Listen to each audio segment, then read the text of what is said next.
L'expérience poétique, un podcast par Mathilde Vermeer. Je suis chroniqueuse, romancière, conférencière. J'ai le goût des histoires et j'ai le goût des mots. J'ai la conviction que la littérature est d'abord une nourriture pour l'âme. J'aspire à un monde plus poétique, à la fois plus sensible et plus intense. Un monde qui laisse de la place à l'émerveillement. Un monde qui accueille les émotions dans toute leur puissance. Un monde qui donne droit aux sentiments dans toute leur ardeur. Ce podcast poétique est ma contribution au réenchantement de nos existences. Grâce aux textes des poètes et poétesses que j'adore, grâce à leurs phrases qui passent par ma voix, j'agis pour faire naître cette réalité à laquelle j'aspire. C'est ma manière de diffuser un peu de magie dans vos oreilles. Cette semaine, je vous propose la lecture de 3 poèmes écrits par Marina Tsvetaeva. Des textes qui sont contenus dans le recueil Le ciel brûle, paru chez Poésie Gallimard en 1999. Un recueil qui est évidemment une réédition et une traduction du russe. Comment présenter Marina ? Je pourrais vous dire qu'elle est née en 1892, à Moscou, qu'elle est morte en 1941, que sa vie a eu des accents tragiques, comme d'autres auteurs russes de sa génération, de sa bande, la bande de Boris Pasternak et Anna Akhmatova. Mais je n'ai pas envie de la réduire à sa trajectoire dramatique. Marina me bouleverse parce que dès sa jeunesse, dès ses premiers écrits, on perçoit que c'est une écorchée vive, une flamme ardente, avec une intensité de rockstar façon Janis Joplin, Amy Winehouse ou Lady Gaga. J'ai l'impression qu'elle hurle quand elle murmure, et qu'elle murmure quand elle hurle. Dans tous les cas, elle brûle, et ses brûlures racontent les miennes. Je pense que vous allez sentir tout de suite de quoi je parle. Fermez les yeux, laissez glisser en vous ces quelques phrases poétiques.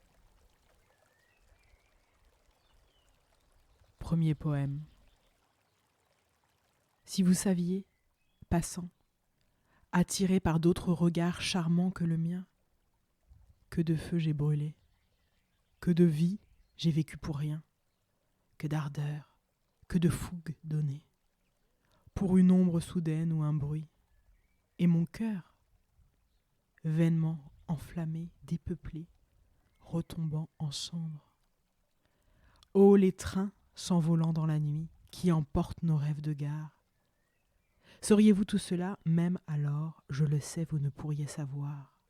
Pourquoi ma parole est si brusque, dans l'éternelle fumée de cigarettes, et combien de tristesse noire gronde sous mes cheveux clairs. Alors, vous sentez le feu ? Vous devinez le personnage qui a écrit ces mots ?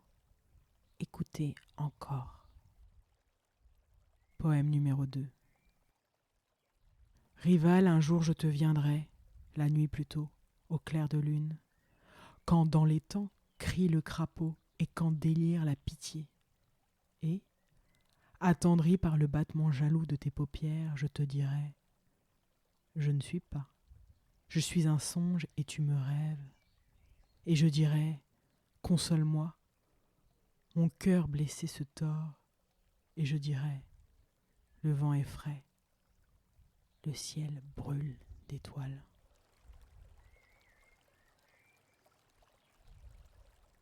Ah, ce morceau de poésie, cet amour intense, charnel. Pour terminer sur une autre note, je vais vous lire un dernier texte. Troisième poème. Je précise que ce poème est de 1918. Les précédents étaient de 1913 et 1916. On est donc un peu plus tard. Je suis, tu seras, entre nous, le gouffre. Je bois, tu as soif. On ne s'entendra pas.